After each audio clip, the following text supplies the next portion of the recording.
ಶ್ರೀ ಗುರುಭ್ಯೋ ನಮಃ. ನಾರಾಯಣೀಯಂ ದಶಕಂ 3 ಶ್ಲೋಕಂ 5. ಭವತ್ ಭಕ್ತಿಃ ಭವತ್ ಭಕ್ತಿಃ ಭವತ್ ಭಕ್ತಿಃ ಸ್ಫೀತಾ ಭವತು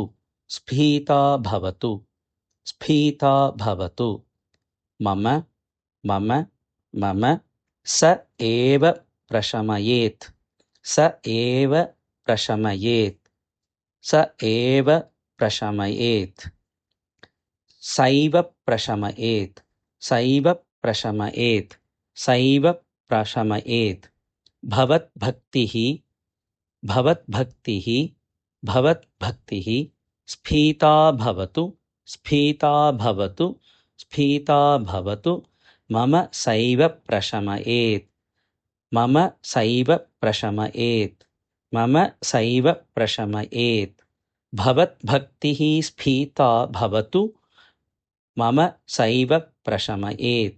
ಭವತ್ ಭಕ್ತಿಃ ಸ್ಫೀತಾ ಭವತು ಮಮ ಸೈವ ಪ್ರಶಮಯೇತ್ ಭವತ್ ಭಕ್ತಿಃ ಸ್ಫೀತಾ ಭವತು ಮಮ ಸೈವ ಪ್ರಶಮಯೇತ್. ಅಶೇಷ ಕ್ಲೇಶ ಔಘಂ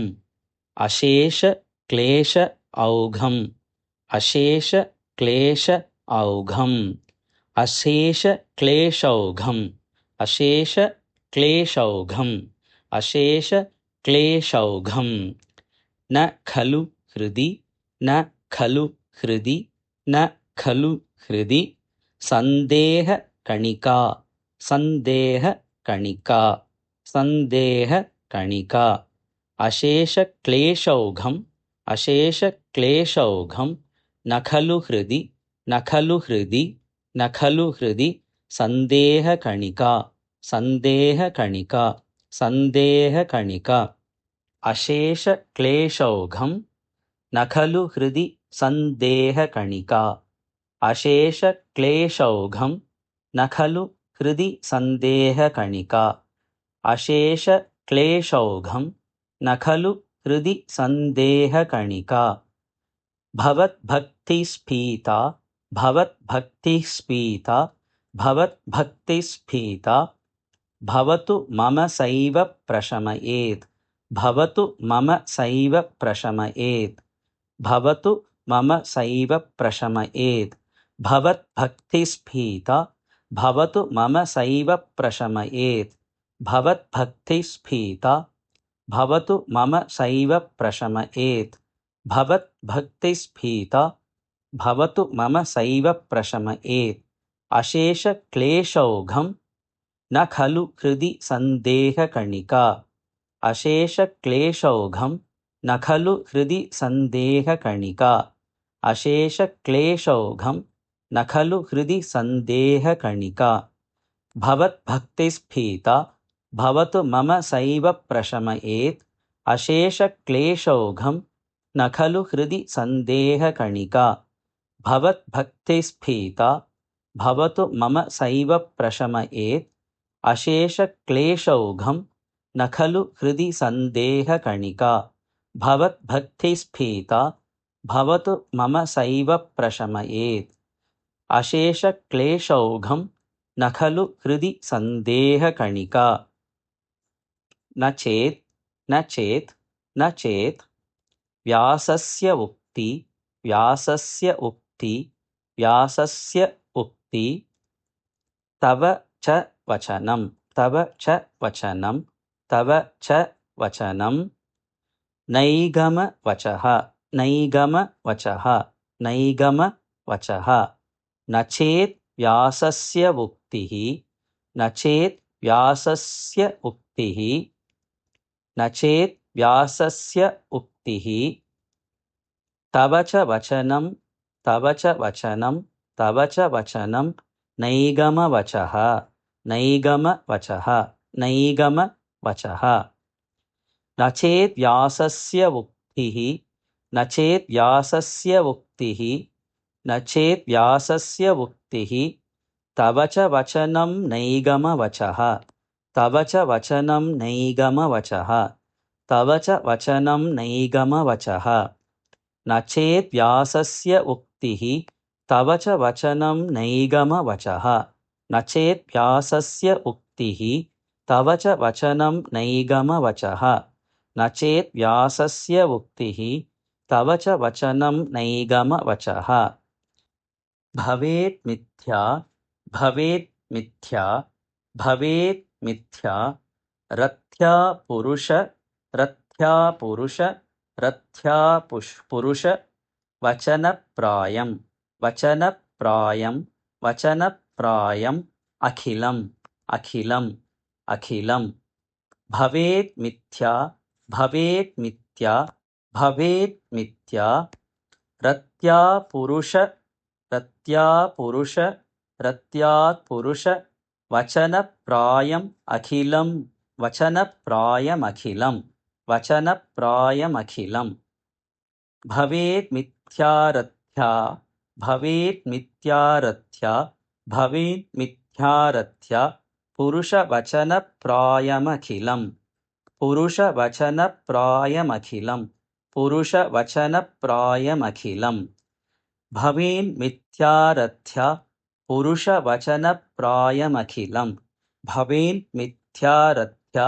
पुरुषवचनप्रायमखिलं भवेन्मिथ्यारथ्या पुरुषवचनप्रायमखिलम् न चेद्व्यासस्योक्तिः तव च वचनं नैगमवचः न चेद्व्यासस्योमुक्तिः तव च वचनं नैगमवचः न चेद्व्यासस्योक्तिः तव च वचनं नैगमवचः भवेन्मिथ्यारथ्या पुरुषवचनप्रायमखिलं भवेन्मिथ्यारथ्या पुरुषवचनप्रायमखिलं भवेन्मिथ्यारथ्या पुरुषवचनप्रायमखिलम् न चेद्व्यासस्योक्तिः तव च वचनं नैगमवचः भवेन्मिथ्यारथ्या पुरुषवचनप्रायमखिलम् न चेद्व्यासस्योक्तिः तव च वचनं नैगमवचः भवेन्मिथ्यारथ्या पुरुषवचनप्रायमखिलम् न चेद्व्यासस्योक्तिः तव च वचनं नैगमवचः भवेन्मिथ्यारथ्या पुरुषवचनप्रायमखिलम् भवद्भक्तिस्फीता भवतु मम सैव प्रशमयेत् भवद्भक्तिः स्फीता भवतु मम सैव प्रशमयेत् भवद्भक्तिस्फीता भवतु मम सैव प्रशमयेत् अशेषक्लेशौघं न खलु हृदि सन्देहकणिका अशेषक्लेशौघं न खलु हृदि सन्देहकणिका अशेषक्लेशौघं न खलु हृदि सन्देहकणिका अशेषक्लेशौघं न खलु हृदि सन्देहकणिका भवद्भक्तिस्फीता भवतु मम सैव प्रशमयेत् अशेषक्लेशौघं न खलु हृदि सन्देहकणिका भवद्भक्तिस्फीता भवतु मम सैव प्रशमयेत् अशेषक्लेशौघं न खलु हृदि सन्देहकणिका भवद्भक्तिस्फीता भवतु मम सैव प्रशमयेत् अशेषक्लेशौघं न खलु हृदि सन्देहकणिका न चेद्व्यासस्योक्तिः तव च वचनं नैगमवचः न चेद्व्यासस्योक्तिः तव च वचनं नैगमवचः न चेद्व्यासस्योक्तिः तव च वचनं नैगमवचः भवेन्मिथ्यारथ्या पुरुषवचनप्रायमखिलं भवेन्मिथ्यारथ्या पुरुषवचनप्रायमखिलं भवेन्मिथ्यारथ्या पुरुषवचनप्रायमखिलम् न चेद्व्यासस्योक्तिः तव च वचनं नैगमवचः भवेन्मिथ्यारथ्या पुरुषवचनप्रायमखिलम् न चेद्व्यासस्योक्तिः तव च वचनं नैगमवचः भवेत् मिथ्यारथ्या पुरुषवचनप्रायमखिलम् न चेद्व्यासस्योक्तिः तव च वचनं नैगमवचः भवेन्मिथ्यारथ्य पुरुषवचनप्रायमखिलम् न चेद्व्यासस्योक्तिः तव च वचनं नैगमवचः भवेन्मिथ्यारथ्य पुरुषवचनप्रायमखिलम् भवद्भक्तिस्फीता भवतु मम सैव प्रशमयेत् अशेषक्लेशौघं न खलु हृदि सन्देहकणिका न चेद्व्यासस्योक्तिः तव च वचनं नैगमवचः भवेन्मिथ्यारथ्य पुरुषवचनप्रायमखिलम् भवेद्भक्तिस्फीता भवतु मम सैव प्रशमयेत् अशेषक्लेशौघं न खलु हृदि सन्देहकणिका न चेद्व्यासस्योक्तिः तव च वचनं नैगमवचः भवेन्मिथ्यारथ्य पुरुषवचनप्रायमखिलम् भवेद्भक्तिस्फीता भवतु मम सैव प्रशमयेत् अशेषक्लेशौघं न खलु हृदि सन्देहकणिका न चेद्व्यासस्योक्तिः तव च वचनं नैगमवचः भवेन्मिथ्यारथ्य पुरुषवचनप्रायमखिलम् भवद्भक्तिस्फीता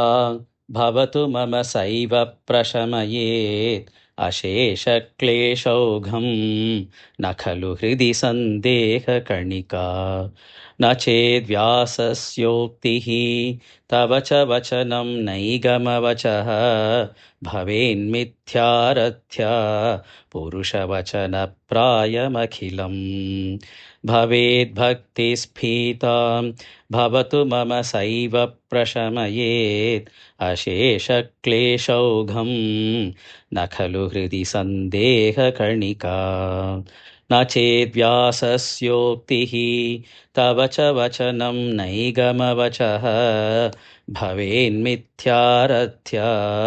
पुरुषवचनप्रायमखिलम् भवद्भक्तिस्फीता भवतु मम सैव प्रशमयेत् अशेषक्लेशौघं न खलु हृदि सन्देहकणिका न चेद्व्यासस्योक्तिः तव च वचनं नैगमवचः भवेन्मिथ्यारथ्य पुरुषवचनप्रायमखिलम्